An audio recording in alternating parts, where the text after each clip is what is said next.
자, 여러분 오늘은 드디어 야곱의 인생에서 가장 중요한 사건인 야복강의 씨름 사건을 우리가 만나게 됩니다. 이 사건을 본격적으로 살펴보기에 앞서 반드시 짚고 넘어가야 할 것이 있어요. 그게 무엇이냐면 이 사건에 대한 잘못된 선이해들이에요. 먼저 이 씨름 사건을 야곱의 기도로 해석하면 안 됩니다. 왜냐하면 이 야곱의 기도는요 이미 12절에서 끝났기 때문이에요. 그리고 이 씨름은요 야곱이 야복 나루에 혼자 멍하니 앉아 있을 때 하나님이 거신 씨름이기 때문에 이것은 기도가 아니에요. 만약 이 사건을 해석할 때 그 군에서 여러분 참호격투 하잖아요. 보신 적 있으시죠? 예능 프로 같은 데서 그 참호격투를 하는 식으로 야곱이 강렬하고 막 치열한 씨름 같은 기도를 하나님께 드렸고 그 결과 하나님께 판정승을 거두어서 축복을 쟁취했다라는 식으로 만약에 해석해 버리면 그건 본문을 훼손할 뿐만 아니라 이제껏 우리가 보아왔던 성경 흐름을 완전히 벗어나게 돼 버려요. 여러분 이 사건은요 기도가 아니에요. 하나님이 먼저 찾아오셨기 때문입니다. 그렇기 때문에 이 사건의 의미는요 베델 사건과 의미가 같아요. 20년 전 여러분 야곱은요 그가 알지 못한 땅 하란으로 갈 때에 두려움에 떨었어요.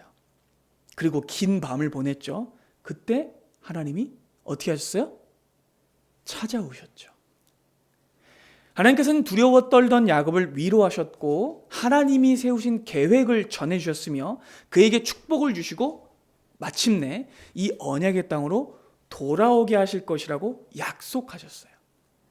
그렇게 20년 전 야곱이 가나안을 떠날 때 찾아오셨던 그 하나님께서 가나안으로 돌아올 때 또 찾아오십니다. 깨달아지시죠?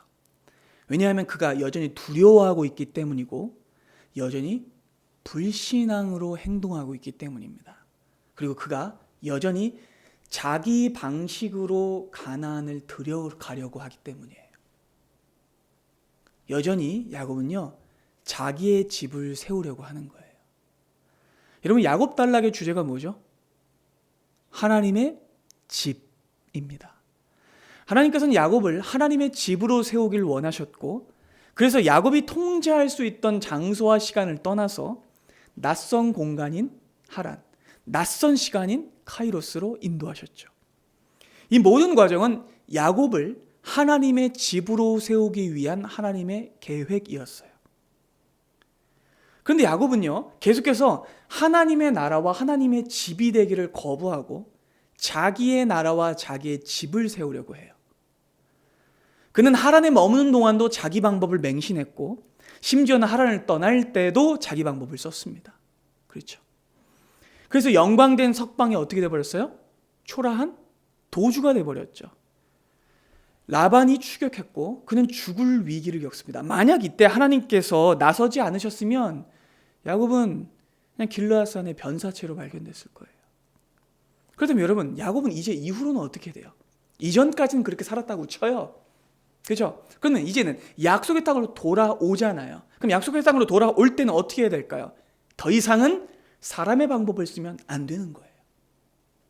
자기의 방법을 버리고 이전의 삶과 결별해야 됩니다.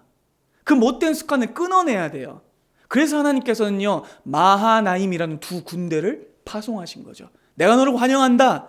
이제는 베델로 가서 완전히 변화된 새로운 삶을 살아라 라고 말씀하시는 거죠. 그런데 야곱은요 그 하나님의 약속과 환영 인파 환영 천사파를 보고도 그는 믿지 못하고 약속의 땅에 들어가기를 두려워했어요. 누구를 두려워했죠?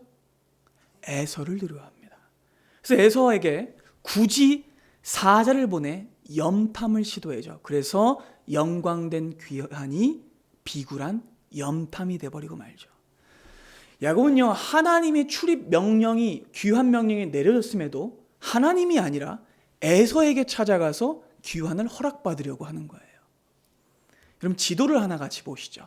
제가 주중에 보내드린 지도인데요. 함께 보겠습니다. 자, 지금 야곱이 어디냐면 지금 노란색으로 되어 있는 이 브니엘 야복강 앞에 있어요. 그리고 야곱이 지금 가야 하는 곳은요, 여기에요. 베델. 그렇죠? 베델로 가야 하고 일로 가면 되는데 야곱이 지금 사자를 어디로 보내요? 저 밑에 있는 세일로 보내는 거예요. 그러니까 야곱은 지금 제일 먼저 어디를 가야 되냐면 충청북도 대전을 가야 되는 거예요. 근데 저 아래 경상남도 부산에 사자를 파송한 거예요. 형님, 나 귀국하는데 대전 가도 돼요? 이러는 거예요. 안 해도 될 일을 벌인 거죠. 그러니까 여러분, 이 지도를 보면 얼마나 그가 믿음이 없었는지가 보이시죠? 야곱은요, 하나님의 때를 어기고 자기 마음대로 가나안 입성 스케줄을 지연시킵니다. 그리고 이 사건은요, 지난주에 말씀드린 대로 500년 뒤에 이스라엘 백성들이 정탐꾼을 굳이 보낸 사건과 같은 의미라고 말씀드렸죠. 여러분, 야곱은요, 제일 먼저 어디를 가야 합니까? 베델로 가야 돼요. 그 베델로 가서 제단을 쌓고 하나님께 드렸던 20년 전의 서원을 갚아야 됩니다. 정 에서에게 가고 싶으면 베델에서 제단을 쌓고 서원을 드린 후에 가면 돼요. 그러나 야곱은요, 또 우선순위를 또다시 무너뜨리고 영광된 귀환을 비굴한 염탐으로 변질시켜버린 거죠. 여러분, 그 이유가 어디에 있을까요? 그 이유는 바로 야곱이 스스로 인생의 주인이 되려고 했기 때문입니다. 자기의 방법대로 자기의 집을 지으려고 했기 때문이에요. 여러분, 야곱은요, 말로는 자기는 하나님의 뜻을 따른다고 해요. 하나님 명령대로 가나안에 귀환하고 있다고 말해요. 하지만 실제로는 하나님을 믿지 못하고 있어요. 그는 여전히 하나님보다 누구를 두려워해요?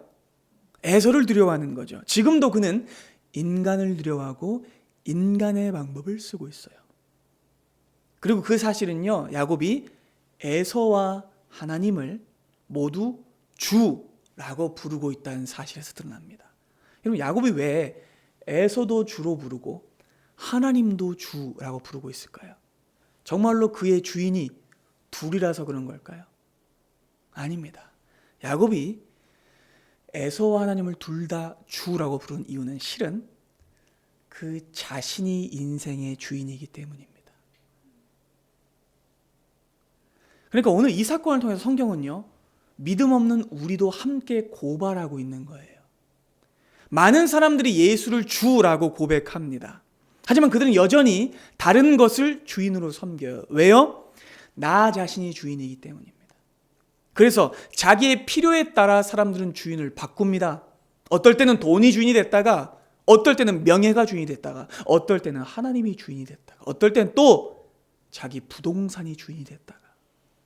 우리도 그렇게 행동합니다. 하나님을 믿는다고 말하면서 세상을 믿고 하나님을 섬긴다고 말하면서 세상을 섬겨요. 결국 이 이중적인 태도는요, 내 집을 지키기 위한 불신앙인 거예요. 우리도 야곱처럼 하나님의 방식이 아니라 내 방식을 사용하려고 하고, 하나님이 때가 아닌 나의 때에 일을 진행시키려고 하고, 하나님의 소원이 아닌 내 소원대로 인생을 이끌어가려고 합니다. 무슨 뜻입니까? 하나님의 집이 아니라 내 집을 짓고 싶어 한다는 뜻입니다. 그리고 그 결과 우리는 인생 가운데 수많은 문제와 갈등에 빠져요. 야곱도 어떻습니까? 자기의 집을 지으려고 하니까 계속해서 문제와 함정에 빠지게 되죠. 여러분, 이후로 야곱은요, 자기 방법 대잔치를 엽니다. 자, 이후 에서가 400명을 이끌고 오고 있다는 소식을 들은 야곱은요, 하나님을 붙잡기는커녕 이후로부터는 자기가 할 수 있는 모든 방법을 총동원해요. 있는 방법, 얻는 방법 전부 다. 여러분, 야곱의 첫 번째 방법은 뭐였냐면 절반의 가족을 버리는 거였어요. 끔찍합니다. 여러분, 이것이 얼마나 끔찍한 일인지는 지난 시간에 자세히 살펴봤죠. 두 번째 방법이 여러분 뭐였죠? 기도였어요.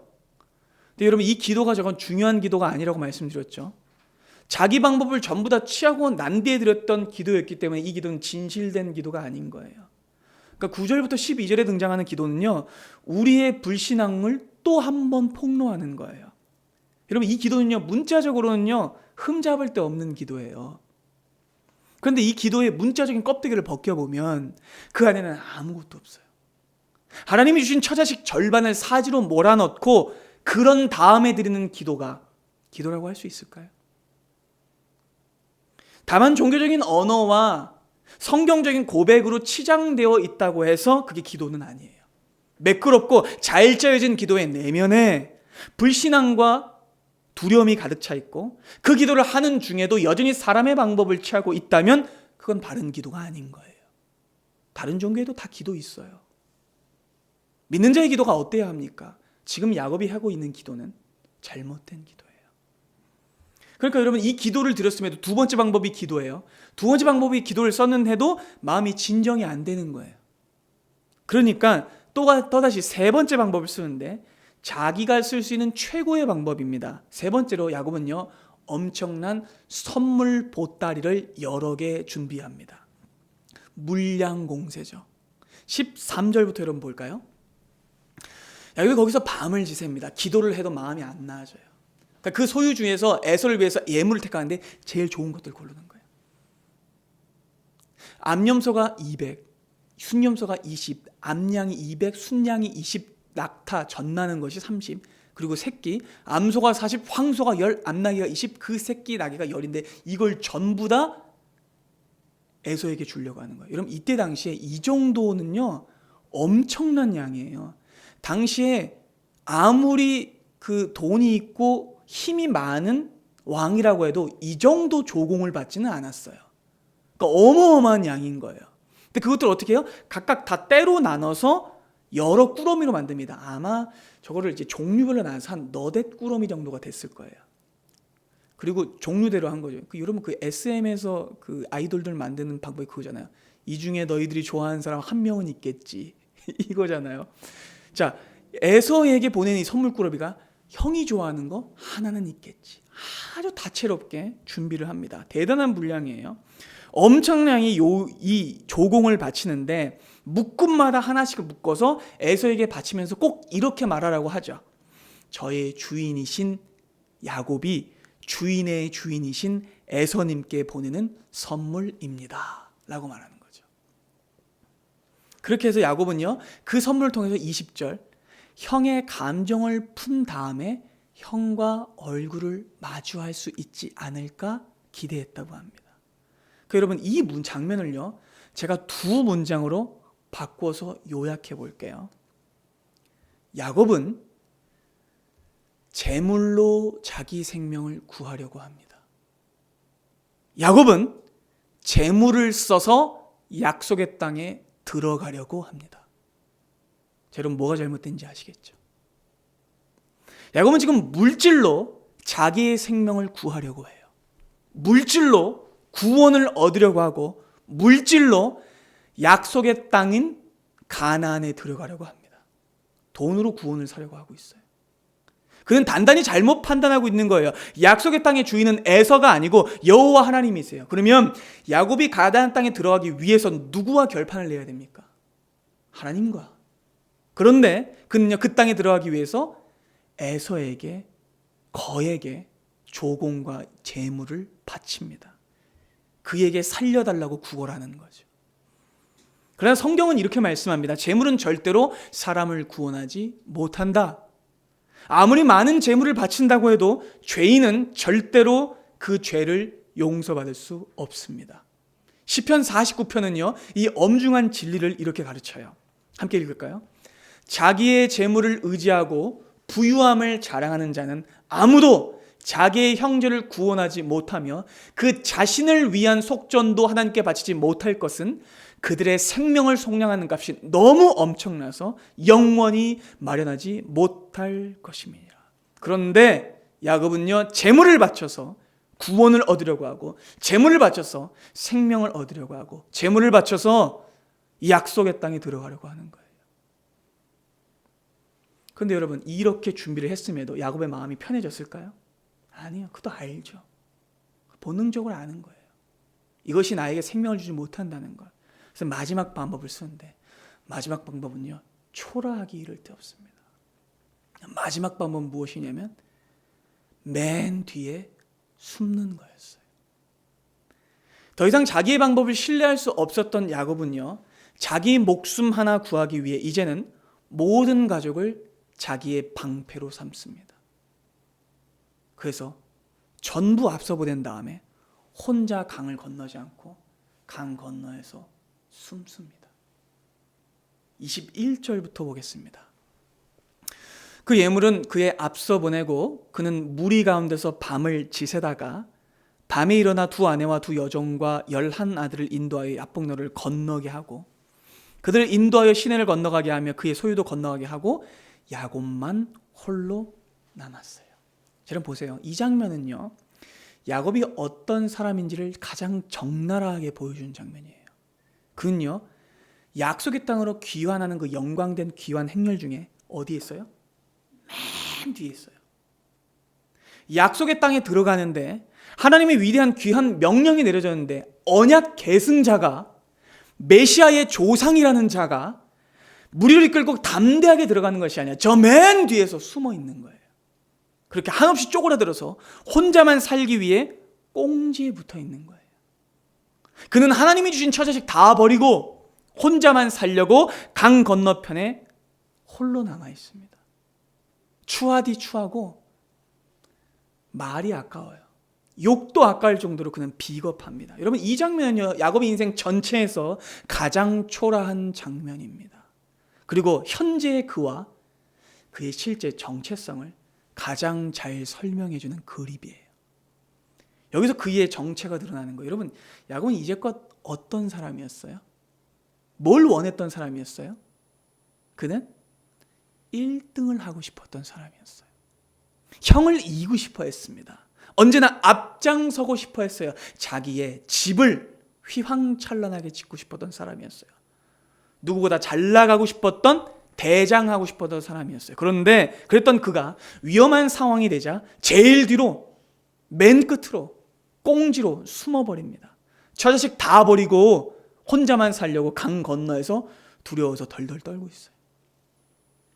그는 평생을 목자로 살았어요. 평생을 주인으로 살고 싶어 했어요. 평생을 왕처럼 살고 싶어 했어요. 하지만 지금 그의 모습은 목자가 아니에요. 그의 모습은 주인도 아니에요. 왕도 아니에요. 그는요, 완전히 종이에요. 겁쟁이에요. 그는 전과자입니다, 거의. 그렇게 야곱은 20년간 하나님이 세우신 집을 모두 버리고 혼자만 살려고 강 건너에서 질질 짜고 있어요.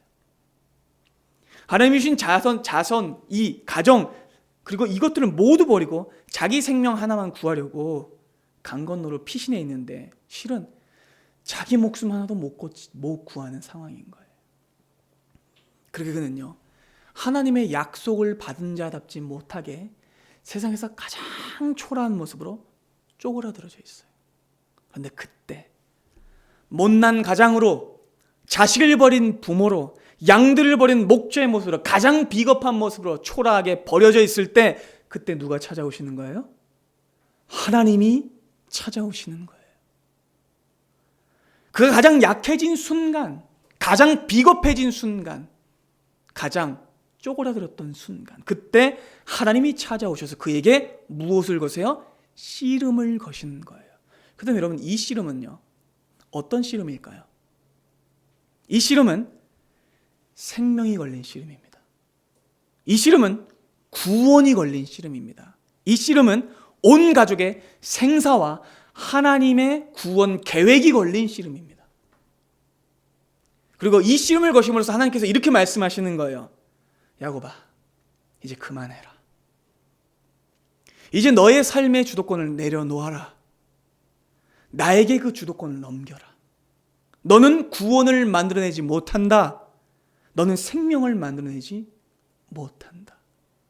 너는 너의 가족뿐만이 아니라 너의 목숨 하나 지키지 못하는 사람이다. 그럼 이제 나에게 너의 인생의 주도권과 왕의 자리를 넘기거라. 오직 나만이 너의 주인이며 나만이 너의 목자이며 나만이 너를 지키는 왕이다. 나만이 너의 집을 세울 수 있다 라고 말씀하시는 거예요.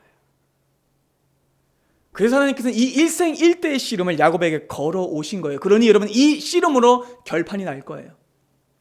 야곱의 집이 세워지든지 하나님의 집이 세워지든지, 야곱이 살든지 죽든지 여기서 결판 날 거예요. 그렇게 가나안을 눈앞에 둔 바로 그 시점에서 두 집의 충돌이 일어납니다.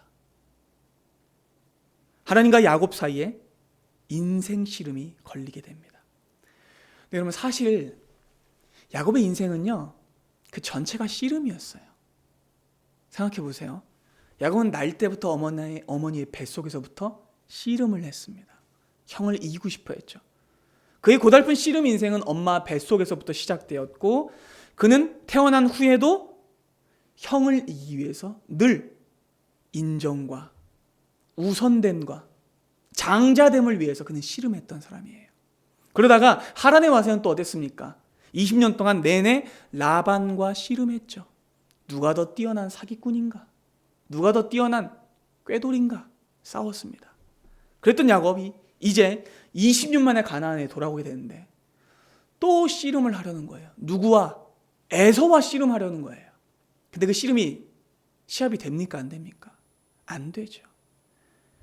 그러니까 여러분, 야곱의 인생은요, 평생이 씨름인 거예요. 상대만 바뀌었을 뿐 계속 이기기 위한 싸움을 했어요. 결국 그 싸움은요, 누구를 위한 씨름이에요? 자기를 위한 씨름이었던 거예요. 내가 이기기 위한 씨름, 내가 성공하고 내가 승리하고 내가 우두머리가 되고자 하는 그 씨름이었던 거죠. 결국 스스로 구원자와 왕이 되고자 했던 씨름이었던 거죠. 그렇게 야곱은요, 평생을 지긋지긋한 생존 토너먼트를 해왔던 사람이었어요. 근데 더는 안 돼요.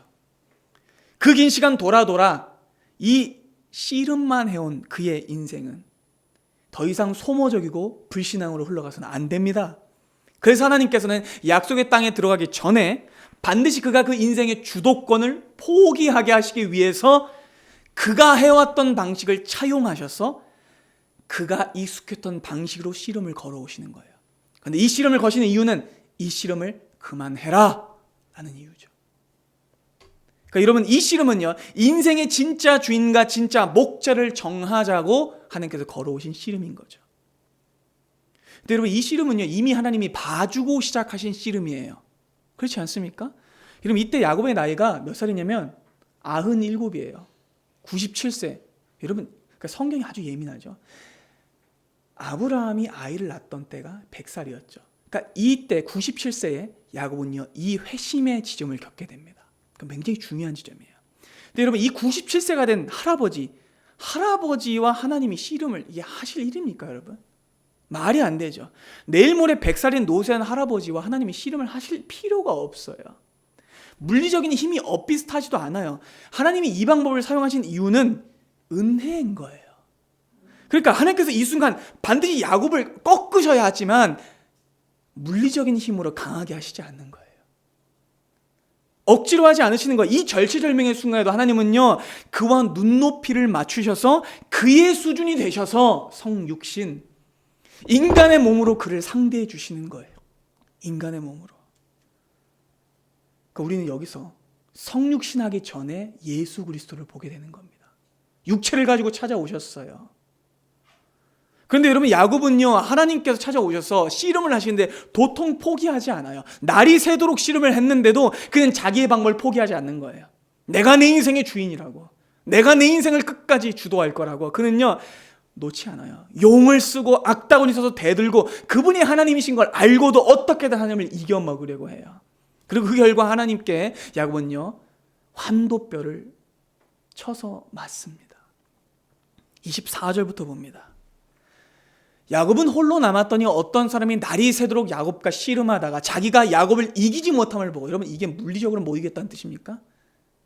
그가 하나님 앞에 포기하지 않았다는 거예요. 자기의 주권을, 자기의 욕심을, 자기의 욕망을 포기하지 않았다는 거예요. 그러니까 하나님께서 이기지 못함을 보시고 허벅지 관절을, 환도표를 치셨어요. 그리고 그가 그것을 맞고 씨름할 때 어긋나고 위골이 됩니다.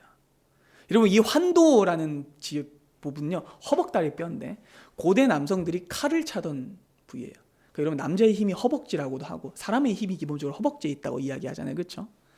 넓적다리 뼈를 뜻해요. 그러니까 사람의 척추를 지지하는 가장 중요한 몸의 기둥이 이 두 개인 거예요, 이 두 가지. 근데 바로 거기를 하나님이 치신 거예요. 하나님께서는 그렇게 97년 동안 야곱이 의지하고 있던 자기 육체의 기둥을 쳐버리세요. 그의 집을 무너뜨리기 위해서 그의 기둥을 치시는 거예요. 더 이상 자기를 의지하지 못하게 하시는 거예요. 그런데 문제는 무엇이냐면, 그럼에도 불구하고 자기의 기둥이 부서졌음에도 야곱이 포기하지 않았다는 거예요. 그의 고집과 불신앙이 얼마나 질긴지 그는요 환도뼈가 위골되는데도 하나님을 붙잡고 이겨보려고 하는 거예요. 똑바로 서 있을 수가 없는 상황에서도 악다군을 써서 하나님을 이겨 먹으려고 하죠. 그렇게 그 밤이 다 지나갔어요. 사람이 아닌 거예요, 진짜.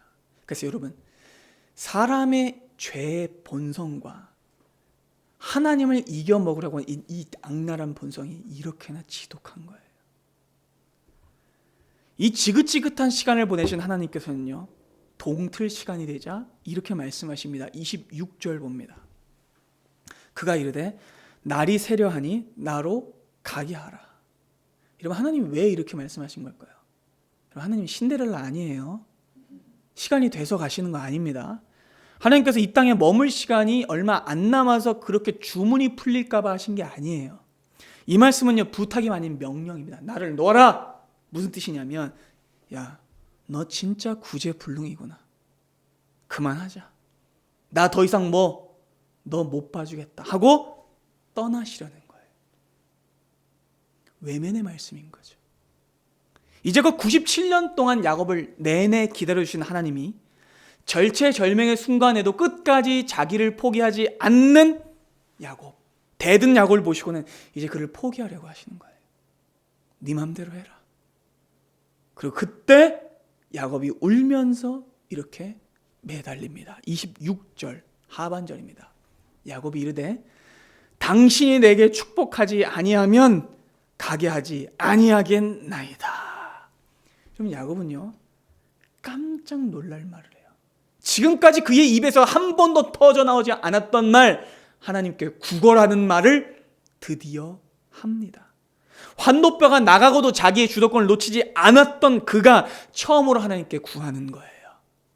가시지 말라고, 나를 떠나지 말라고, 살려달라고, 축복해달라고 비는 거예요. 여러분, 이것이 바로 야곱의 회심의 지점입니다. 여러분, 축복은요 높은 사람이 낮은 사람에게 하는 거예요. 그러니까 이 말은 무슨 뜻이냐면 야곱이 하나님을 자신의 주인으로 인정했다는 뜻입니다. 나 당신에게 축복받아야 해요. 나 살려주세요. 하나님 없으면 나 죽어요. 라고 고백했다는 겁니다. 야곱은 이제서야 하나님을 진실되게 부릅니다. 여러분, 야곱의 대처가 달라진 지점이 어디예요? 맞았을 때입니까? 아니에요. 그의 대처가 달라졌을 때 그 지점은 하나님이 떠나시려고 했을 때입니다. 왜냐하면 성도에게 진정한 공포와 절망은요 하나님이 떠나시는 것이기 때문이에요. 그 야곱은요 지금 하나님께 무릎 꿇지 않으면 끝장이다 라는 걸 알고 자기의 자존심과 주장을 모두 내려놓고 하나님께 매달렸던 것이죠. 호세아 12장은요 이 장면을 이렇게 설명해 주고 있습니다. 야곱은 모태에서 그의 형의 발 뒤꿈치를 잡았고 또 힘으로는 하나님과 겨루되 천사와 겨루어 이기고 울며 그에게 간구하였으며, 뭐라고요? 울면서 그에게 간구했대요. 하나님 베델에서 그를 만나셨고 거기서 우리에게 말씀하셨나니. 그는 울면서 구걸했습니다. 하나님 맞아요. 이제 저 고백합니다. 내 인생의 주인 나 아니에요. 나 내 생명 못 구해요. 하나님 그러니까 나 살려주세요 라고 떠나시는 하나님의 옷자락을 붙잡고 질질 짜는 거예요. 살려달라고. 드디어 그는 진심으로 무릎을 꿇습니다. 평생 자기 방법으로 살았던 야곱이, 그 누구에게도 무릎 꿇지 않았던 야곱이 이제서야 하나님 앞에 살려달라고 비는 거예요. 이제껏 자기를 위해서 살았고 하나님은 단지 자기가 원하는 집을 짓기 위한 보조자로 생각했어요. 그런데 이제 그는 하나님만이 나를 살릴 수 있는 유일한 주권자이시고 하나님의 집이 세워져야만 내가 살 수 있다라고 고백하는 거예요. 야곱은 그 인생에서 가장 큰 전환을 경험합니다. 그를 붙잡으니 구원이 임하는 거예요. 처음으로 그의 손으로 누굴 잡습니까? 하나님을 잡아요. 여러분, 이건 놀라운 변화입니다. 여러분, 야곱의 손이 그 어떤 손입니까? 그의 손은 언제나 사람을 붙잡았어요. 태어날 때는 형의 발 뒤꿈치를 붙잡았고 태어난 다음에는 형의 장자권을 뺏기 위해서 팥죽을 쑤던 손이었고 아버지를 속이기 위해 염소토를 발랐던 손이었고 라반의 집에 가서 유전자 조작을 하며 속였던 손이었습니다. 그의 손에는 속임수와 피, 거짓과 어둠이 가득했어요. 그런데 그 손으로 그가 하나님을 붙잡으니 그에게 구원이 임합니다. 그래서 하나님의 옷자락을 붙잡는 행동으로, 살려달라는 몸부림으로, 나를 떠나지 말라는 절규로 그는 구원을 요청합니다. 그리고 그때 하나님은요, 이미 다 알고 계셨다는 것처럼 사실 포기하지 않을 거였다는 그 마음을 가지고 고개를 돌려서 무릎을 꿇다 못해 바닥에 널브러져 있는 야곱, 자기의 옷자락을 붙잡고 있는 그 야곱에게 이렇게 물어보시는 거예요. 27절 봅니다. 그 사람이 그에게 말씀하시죠. 야, 너 이름이 무엇이냐? 대답하죠. 야곱입니다. 그가 이르되 네 이름을 다시는 야곱이라 부를 것이 아니요 이스라엘이라 부를 것이니 이는 내가 하나님과 및 사람들과 겨루어 이겼음이니라. 야곱은요, 엉망이 된 흙투성이, 눈물 범벅이 된 얼굴로 저 야곱이에요. 여러분 여기에 무슨 의미가 담겨 있습니까? 여러분 야곱이라는 이름의 뜻이 뭐예요? 사기꾼, 속이는 자, 거짓말쟁이. 그 여러분 이 말을 함으로써 하나님 나 사기꾼이에요. 나 죄인이에요. 그 고백하는 거예요. 여러분 정말로 그는요 지금도 그렇게 살았어요. 그는 발 뒤꿈치를 잡았고 사기꾼이었고 온 가족 다 버리고 혼자만 살려고 강 건너에서 질질 짜고 있었던 비겁자였어요. 근데 하나님께서 물어보시는 너 누구냐? 저 비겁한 놈이에요. 저 죄인이에요 하나님. 여기에 그의 회개가 있는 거예요.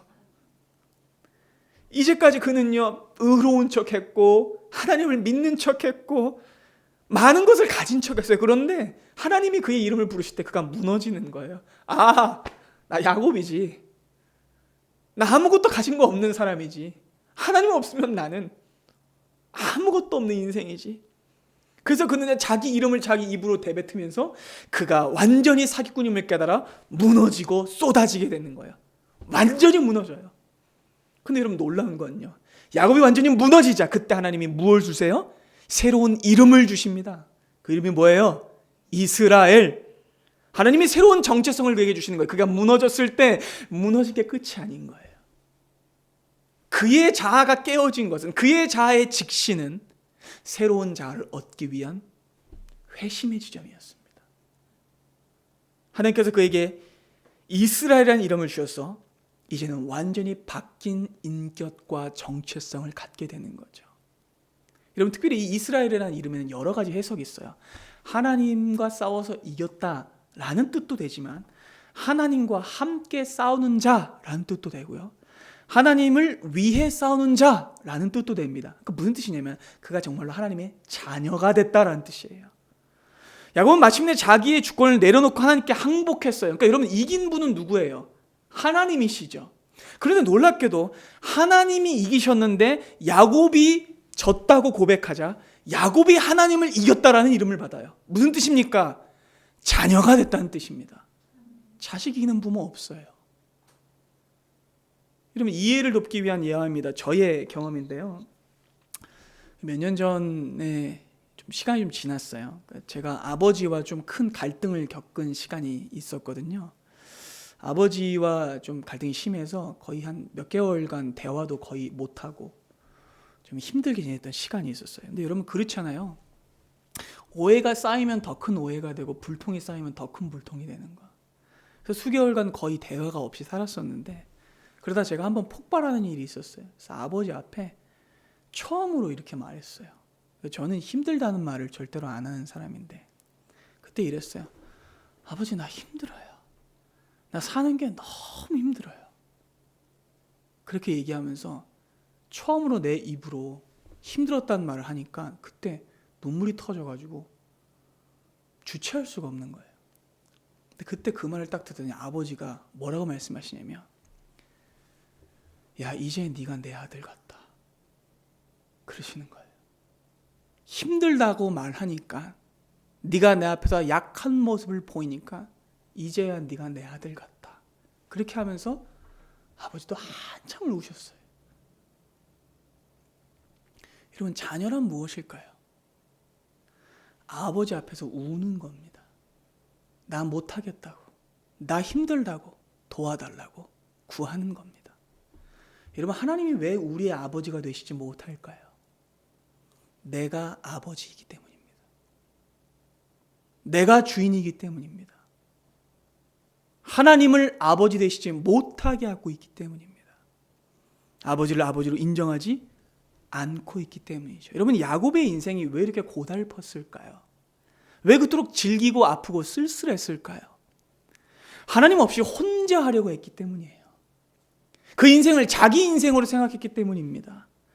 그러나 아버지께 꺼내놓으면, 내 삶의 주권을 내려놓으면 그제서야 구원과 해방이 임합니다. 사랑하는 여러분, 인생을 혼자 끌어안고 있지 마세요. 여러분들의 집이라고 생각하지 마십시오. 하나님께 맡기십시오. 여러분, 구원이란 그렇게 하나님만이 내 생명의 주인 되심을 고백하는 것이고, 하나님만이 내 인생의 주인이심을 믿는 겁니다. 구원은 전인격적 항복이에요. 나는 못해요. 나는 항복입니다. 내 방법을 버리고 내 스스로 내 생명을 지킬 수 없음을 깨닫고 오직 하나님께 살려달라고 구하는 게 구원입니다. 그리하여 야곱은요, 자신의 인생과 생명이 오직 여호와 하나님께 달려있다는 사실을 고백했고 됐고, 그 이후로 그는 새로운 정체성을 얻게 됩니다. 그래서 여러분, 그의 위골된 환도뼈는, 끊어진 허벅지 힘줄은요, 오히려 은혜의 흔적이 되는 것이죠. 여러분, 이것이 바로 야곱의 십자가 사건이에요. 야곱은 십자가를 지나 새로운 신분을 얻었고 그 후에야 약속의 땅으로 들어갑니다. 깨달으십니까 여러분? 야곱은요, 야곱이라는 이름으로 약속의 땅에 들어갈 수 없어요. 허락하신 새 땅에 들어가려면 새로운 신분을 입어야 합니다. 출급한 이스라엘 백성들이 바로의 종의 모습으로 가나안으로 들어갈 수 없어요. 그들은 어떤 모습으로 들어가야 합니까? 하나님의 백성이라는 이름으로 들어가야 합니다. 그래서 이스라엘이 시내산에서 십계명을 받고 하나님의 백성으로서 조인식을 갖게 된 거죠. 새로운 신분을 입지 않으면 약속의 땅에 들어갈 수 없어요. 거짓말쟁이, 사기꾼, 야곱이라는 이름을 가지고는 그 땅에 들어갈 수 없어요. 사랑하는 여러분, 약속의 땅인 그 땅은, 천국은 어떻게 해야 들어갈 수 있습니까? 죽어야 돼요. 옛사람으로 완전히 죽고 새 사람으로 태어나야만 들어갈 수 있습니다. 사기꾼, 속이는 자로서는 들어갈 수 없어요. 그 정체성이 깨지고 새로운 정체성, 이스라엘, 하나님과 함께 싸우는 자, 하나님을 위해 싸우는 자가 되어야만 그 땅에 들어갈 수 있는 거예요. 이전에 야곱은 무엇이었습니까? 나를 위해 싸우는 자, 나만 위해 싸우는 자였습니다. 그러나 이제 그는 하나님을 위해 싸우는 자가 됩니다. 그리고 그 하나님께서 신분을 바꿔주셨을 때 그는 약속의 땅에 들어갈 수 있었습니다. 물론 이 야복나루에서의 인생 씨름 이후에도 야곱은요, 또 넘어졌습니다. 실패하고 잘못했습니다. 그러나 분명한 것은 그의 삶의 중심이 바뀌었고 그의 이후의 삶이 달라졌다는 겁니다. 사랑하는 여러분, 하나님이 왜 우리를 찾아오실까요? 우리가 짓는 그 인생이라는 집이 망하고 무너질 집이기 때문입니다. 그 집이 영원한 집이 아니기 때문입니다. 우리가 지으려는 집은요, 나보다 조금만 강한 사람이 찾아오면 언제든 무너질 수 있는 집이에요. 그렇기 때문에 여러분, 이 집은 반드시 무너져야 합니다. 우리의 인간적 방법과 죄악된 사고방식은 반드시 끊어져야 하며 반드시 위골되어야 합니다. 내 집의 기둥이 무너져야 합니다. 여러분, 혹시나 이 위골된 뼈를 보고 안타까워하지 마십시오. 야곱은요, 살아서 가나안에 들어갑니다. 새로운 정체성으로 약속의 땅에 들어갔습니다. 그 위골된 뼈요, 그건 오히려 나를 썩고 망하게 하는, 썩어가는 기둥일 뿐이에요. 여러분, 부서져야만 새로 만들어질 수 있습니다. 허물어져야만 새로 세워질 수 있습니다. 죽어야만 다시 살 수 있습니다. 야곱이 아닌 이스라엘이 되어야만 하나님의 약속의 땅으로 들어갈 수 있어요. 그리고 그것을 위해 예수께서는, 야곱은 단순히 허벅지만 부서졌지만 예수께서는 온몸이 부서지셨습니다. 온몸이 부서짐으로써 그분은 우리를 대표해 찢기셨고 무너지셨고 우리에게 새로운 생명을 주셨습니다. 그분의 죽으심과 같이 우리는 같이 죽었고 그분의 사심과 같이 우리는 다시 살아났습니다. 예수께서 이 땅에 오신 이유도 뭐예요? 우리를 하나님의 집으로 세우시기 위해서. 그러기 위해서는 반드시 여러분들의 허벅지 힘줄이 끊어져야 합니다. 여러분들이 신뢰하는 나의 자랑, 나의 의존, 나의 능력이 깨어져야 합니다. 그것이 깨어져야만 우리는 하나님을 온전히 믿고 하나님의 뜻대로 세워질 수 있습니다. 예수께서 우리를 새롭게 세우십니다. 여러분들의 썩어질 집이 아니라 온전히 영원히 세워질 그 하나님의 집으로 세우길 원하십니다. 그래서 사랑하는 여러분, 십자가 위에서 우리를 위하여 죽으신 그 예수 그리스도를 바라보심으로써 하나님의 집으로 세워지기만을 꿈꾸고 바라십시오. 바라기는 이 말씀 속에서 새롭게 시작하는 한 주도 나의 집을 허물고 하나님의 집으로 세워지는 아름다운 영적 공사 현장에 믿음으로 세워지는 여러분들 되기를 소망합니다. 기도하겠습니다.